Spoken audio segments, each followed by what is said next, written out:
कैसे हम गीता पर विश्वास करें। गीता से लाभ एक कहानी के माध्यम से जाने। एक गांव के मुखिया का नाम रामदास था। वे गीता का नियमित पाठ किया करते थे और लोगों को भी प्रेरित किया करते थे। एक दिन रामदास के पोते ने उनसे पूछा कि दादाजी, आप लोगों से कहते रहते हो कि गीता का पाठ करने से हमारा जीवन बदल जाता है, इसलिए मैं आज आपसे जानना चाहता हूँ कि गीता के पाठ से हमारा जीवन कैसे बदलता है। कृपया बताएं, क्योंकि पिछले कई दिनों से मैं गीता पढ़ रहा हूँ लेकिन मुझे कुछ समझ में नहीं आ रहा है। इस पर दादाजी ने थोड़ी देर तक सोचा और फिर पोते को एक काम समझाते हुए बोले कि सामने रखी हुई गंदी टोकरी को लो, नदी किनारे जाओ और नदी में से टोकरी भर के पानी लाओ और उस कुंड को भरो जो खाली पड़ी है। पोते ने बिल्कुल वैसा ही किया जैसा दादाजी ने कहा था। सुबह से शाम हो गई लेकिन वह कुंड नहीं भरा। आखिर में पोते ने दादा से कहा, दादाजी, मैं सुबह से ही इस काम में लगा हूँ। नदी से टोकरी में पानी भरता हूँ लेकिन यहाँ आते आते सारा पानी खत्म हो जाता है क्योंकि टोकरी में छेद हैं। अब मैं ऐसा करता हूँ कि बाल्टी से पानी लाकर इस कुंड को भरता हूँ। इस पर दादाजी मुस्कुराए और बोले, जरा उस टोकरी को ध्यान से देखो कि वह अब कैसी है।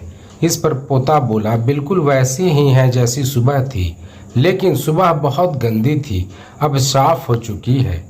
इस पर दादाजी ने पोते को समझाया कि जैसे यह टोकरी नदी के पानी के स्पर्श से स्वच्छ हो गई, बिल्कुल वैसे ही भगवत गीता को नियमित पढ़ने से हमारे अंदर जमी हुई सारी मैल साफ हो जाती है और हमारे विचार भी साफ हो जाते हैं। हमारे विचार ही हमारे सोच को प्रभावित करते हैं और हमारी सोच हमारे कार्य को और हमारे कार्य हमारे नतीजों को प्रभावित करते हैं।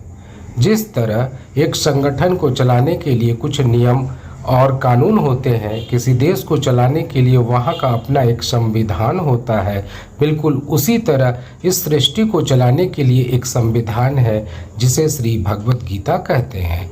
जो इस संविधान को मानते हैं, इसके अनुरूप खुद को लेकर चलते हैं, अर्थात जो लोग नियमित भगवत गीता का पाठ करते हैं और अपने आप को उसी के अनुरूप लेकर चलते हैं, वे लोग कुछ खास होते हैं और अपने जीवन में कुछ बड़ा करने वाले होते हैं। भगवत गीता में जीवन का अनमोल ज्ञान दिया गया है, इसलिए उसे वैज्ञानिक, मनस्विद, राजनीतिज्ञ, सन्यासी, दार्शनिक, शिक्षक या विद्यार्थी कोई भी हो, सभी को जीवन में भगवत गीता को जरूर पढ़ना चाहिए, जिससे आप अपने जीवन को और बेहतर बना सकते हैं, क्योंकि यह जीवन के हर मोड़ पर मार्गदर्शन करती है।